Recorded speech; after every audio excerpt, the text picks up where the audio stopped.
Greetings, this is the Questing GM. So yes, it's been quite a while since I made another video for the channel, and this is probably not the video that most of you would be expecting, or at least want it to be. Back to another monthly update about what's going on with my gaming activities as well as the channel. This video is for March 2020. Been a very dramatic, well, I wouldn't say dramatic, but it's really been a big game changer in this part of the world.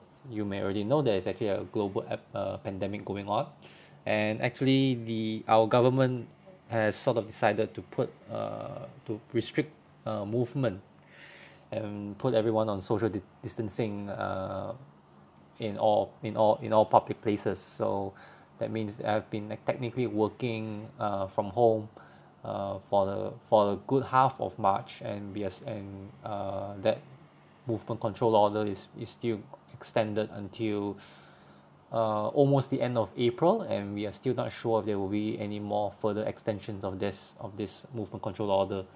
March has definitely been a big game changer in that way, because we are not really allowed to leave the house for anything besides performing the essential things that we have to do in our lives. What is the result of that in terms of in terms of my gaming activities for March? I wouldn't say it's all gloom and bleak in that sense, because our restriction order came in somewhere in the middle of March, around the 18th, I believe. So at least the first half of March, I was still able to squeeze in one session of gaming, and that was actually the first session of my spin-off for Out of the Abyss, which is the 5e conversion of the Expedition to the Demon Web Pits. I could talk a bit more about that, but I think I've decided, as I think I mentioned in my previous Questlog video, I will be dedicating it into its own series, into its own Questlog series of videos. And when will that happen is something that I'll probably bring up later on at some point in this video over the channel. But that was the only gaming activity I managed to squeeze in March, before the whole pandemic thing took over. So that means I wasn't able to participate in the monthly A Good Game to Dice, which is our monthly public game convention, gathering, I would say. And since part of the movement control order was not to have public gatherings of at least even more than 2 person, so that was actually the organizer decided to transition the face-to-face public gathering into an online gathering. And I might have been able to participate in that way, but I decided in the end not to. Partly the reason because I had to redo my setups for running my quick start adventure there into an online platform, which meant that there was a lot more work that had to be done, and I was not really anticipating or ready to do that amount of work for a public game. And also I was a lot more cynical about running public game with strangers, because there's a lot more complications that comes with it, especially when there are strangers who are not familiar with the online platform. There was no clear arrangement of logistics of which platform to use. I'm guessing that's probably on a case by case basis, like depending on which GM wants to run it where. I don't think I'm ready to run public games with strangers on the online platform just yet, and I may not be for quite some time, because given my access to public platforms that are currently available, which is obviously between Roll20 or Fantasy Grounds, and obviously I've not purchased Fantasy Grounds as a product. My access to Roll20 is only with the free versions. I've never subscribed to pay for a Pro or Plus account, so there is a lot more limitations and restrictions that comes with using free Roll20, and to do that with a online, to be able to set that up for an online group, and then having the additional burden to having to teach strangers to use the platform, it's not something that I'm willing to sign up for. Plans for A Good Day to Dice is definitely it's been out the window since March, and it will continue to be out the window for April, because as long as the movement control order is in place in is enforced, we will not be the Good Day to Die has decided not to have any public gatherings, of any kind, of any physical gatherings of any kind, and they will be continuing to do it on the online arena, which I will probably not be participating at any point soon. The benefits of having this move into a public space is that it's actually perk a bit of my interest into looking into some look into a bit more deeply about maintaining or investing into a online arrangement of running games.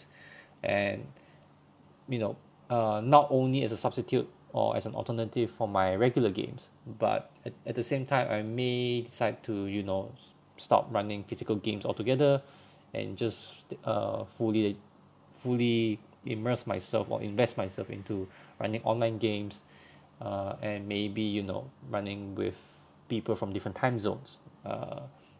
And from what I've looked into so far, I think I'm actually quite excited with Fantasy Grounds, because only that it's relatively cost cheaper than Roll20 on a long-term basis. And from what I've been reading so far, it seems that Fantasy Grounds is probably the more economical option when you've decided that you want to do this as a long-term thing in comparison with Roll20. And for some reason, I feel just from based on what I've learned so far, I actually felt that Fantasy Grounds seems to be more friendlier or more logical in its interface compared to Roll20. Roll20 requires a lot of prep work in using its friendlier interface, as some may consider. But I felt that Fantasy Grounds feels more organized to me. There's a certain way that Fantasy Ground arranges itself that I feel that it is actually more helpful to the GM, rather than trying to be a user-friendly thing for players. And I feel like if that's the case, I may be interested in investing into Fantasy Grounds, and only play with people who are familiar with Fantasy Grounds. I understand there is a learning curve involved with Fantasy Grounds as compared with Roll20. In my experience, running Roll20 hasn't really even been that easy as well. And I feel like whoever wants to play on the online platform really has to make an effort to learn the interface and the platform. And in that respect, I feel that if you're going to dedicate the same amount or any amount of time to learn a platform, I would say I personally feel at this point it's probably better off to learn Fantasy Grounds instead of Roll20, even though you may spend less time learning Roll20, but it's actually more time on the DM's part to prepare for Roll20 as compared to Fantasy Grounds. So that's just my opinion right now, as of what I've seen so far, and also the fact that some may make some comparisons that saying that Roll20 has better features, especially when it comes to the subscription level accounts for Roll20 Pro as compared with Fantasy Grounds, which I can sort of see where they're coming from, because Fantasy Grounds is a very old virtual tabletop. But in that respect, I've actually been looking forward to. I've been checking out some features of the Fantasy Grounds Unity, which is currently in public beta, I believe, and you can actually even purchase a license right now to the Fantasy Grounds Unity platform and be able to use it right now to run games. And obviously, Fantasy Grounds has also Smiteworks at least has sort of given or provided a transition plan, is in case that once the full Fantasy Grounds Unity has been released, then you can opt for an upgrade into the full license. And obviously there's a little bit more money to be paid for, but not as much as buying a second time the product outright. So that's probably my roadmap at this point in time. I'm probably waiting for Fantasy Grounds Unity to fully release. I will not be getting involved with the beta because I'm not in a hurry to get into online gaming, more seriously right now. But that was sort of the perk of A Good Day to Die sort of moving into the online space, and it has been interesting. I did get Tabletop Simulator just for fun, but it's not related to role-playing games. It was more as intentional for board games. But you know, that's another alternative that have been dipping my hands into, but probably not as concrete a plan to get involved in online game as much as getting into Fantasy Grounds. Okay, so what's the downside of not having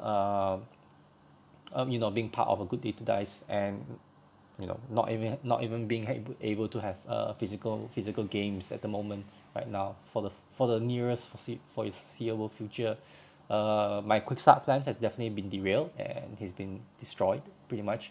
So it's already now April, and it's already going into the mid of April, and I definitely didn't get to run my Dragon Age quick start for March, and I definitely will not be able to do it for April. I've been thinking about what to do in replacement of that, of not being able to learn, of not being able to run new quick starts on a certain date that I've set for myself, which is once a month. And I've given it some thought, and I thought, why not just replace the time that I would have spent running a quick start to learn a new quick start. I've done a coverage of Dragon Age, but not on not on my YouTube channel. I've done it on a Facebook, on a different platform, and I figured that maybe it's a good time for me to dedicate the slot that I will have reserved for my quick start, running a quick start, into learning a new quick start, and sort of do a mini version of the RPG study hour, or RPG study videos that I wanted to do. I think I will want to give it a try, maybe this weekend. I haven't really picked a game yet. I probably should go back to my list of quick starts that I wanted to run, and obviously, depending on how long and how thick the quick starts are, it would most probably not be just a single day session. It would probably span across weeks, and I know for a fact that I would have at least another 3 weeks worth of quick start sessions that I will not be running. So I might as well take that 3 weeks to learn a new quick start at the same time, within that amount of time. But I haven't come to a decision of what quick start would that be that I'll be dedicating, maybe a Saturdays to read on this, or maybe on Facebook, and I'm doing a live on Facebook, and then I'll edit the video into YouTube later on, or maybe I'll just stream straight onto YouTube, depending, seeing how it goes. And I probably will not be doing it on camera, like face to face. I'll probably be trying to use OBS to stream the text, so you can sort of read it, you can sort of see what I'm reading, and hopefully I will not get in any trouble for that in terms of any copyright strikes from publishers, because I don't think I've seen anyone done this before, and I don't think it's been a problem yet in terms of showing the text, especially to quick starts which are provided for free. So I don't think I'm taking any sort of money away from the publishers by doing so. But maybe that's a different ball game altogether, and there may be some repercussions of doing so, but we'll just see what happens by testing it out. Besides that, I think that's pretty much on the gaming front. The lack of activities, and will have to be substituted with a different kind of activity. So which brings me to my channel, and I don't know if I can have any real strong defense for this. I know March has been there's been practically no video made in March, besides the monthly quest log, and even I had to struggle to find time to make a quest log video for this quest log video for March 2020. My flimsy defense is that since working from home, it has practically thrown my daily routines and my productivity upside down. Work productivity has pretty much gone up, but at the same the hours that I'm used to, or I have dedicated myself to, has really flipped off the switch. So I've been spending actually the past few weeks trying to find another good balance or another good pace to be able to do my day job, and uh, having the same willpower, being able to switch modes into doing the channel stuff. And the consequence of that is obviously there was no videos being done. I have not done any prep quest videos for Out of the Abyss for this channel as of March, and it's going to suffer again for April. And then again, like I said, I've been struggling to of using OBS to do my practice videos. So for now, I feel that I would do the next few prep quest videos in this same format that I've been doing it for the past videos in the series. It will still be face to face. I'll be flipping the book in front of everyone, making my points on camera, and I will have to put aside the experimentation with OBS. Maybe I'm pretty sure I'll be doing the face to face prep quest videos for the next two chapters of Out of the Abyss. If all goes well, I may be able to try OBS for the last 3 chapters or so. But I think, to be on the safe side, it is most likely going to be face-to-face videos for prep quest until the very end of the Out of the Abyss series, and then maybe when I move on to my next prep quest adventure series, then I can probably restart with OBS. So yeah, so productivity in terms of a channel has been terribly down, and it doesn't make me feel any happier that if that's the case. Questing Musings video obviously hasn't been forthcoming, because it's very difficult to think about RPGs while you're working, and then once you're off the clock, it's very difficult to switch your mind because you've been in the same place doing the same kind of work. So yeah, so it's actually been very challenging it's been very challenging as a gamer and as a person who runs a channel when you're working from home, and that was not a consequence that I expected to have, or repercussion that I expected to have, but it is what it is, and I can make apologies for it, but I don't think that's exactly what you want to hear. So I just need to try harder to find my balance again. So what are my plans for April? Well, like I said, on the gaming front, there's really nothing much I can do.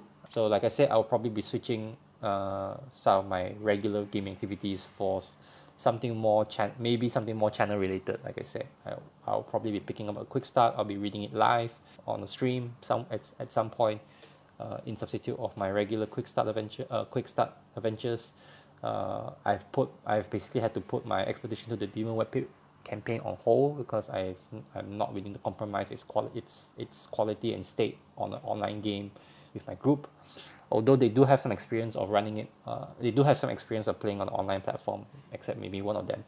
But like I said, the amount of the type of prep that it involves with running an online game is very different from what is typically involved with a face-to-face game, and there are maybe more things to do with an online game than there is with a normal physical face-to-face game that we usually do during our Out of the Abyss campaigns. I have no substitute for that except maybe just to do some prep work for whatever chapters for the next chapter they will be in. And on the channel front, if all goes according to plan, if all goes well and I'm able to refine my balance, then I will definitely try to pump out the 2 prep quest videos for the month, for March and April. If everything goes well, it will be actually a very productive or very fruitful month for the channel, because that means there'll be actually quite a lot of videos being made in April, if time and commitment permits. I guess that's pretty much it for this Questlog video for March 2020, and me talking a bit about some of my plans for April. And as always, no promises. I can't make any guarantees on any of this. These are just plans, and I probably mentioned this in one of my first videos for Questlog videos for 2020, that these are all my plans, and usually at some point some shit hits the fan and everything gets derailed from there, and I never expected it to come true and hard as it is now. So I guess this will be the Questing GM signing off for now, and I hope everyone stays safe, stay at home, stay with your families, and stay sane, stay sane with games at some point, because probably that's what games are for at times of like these.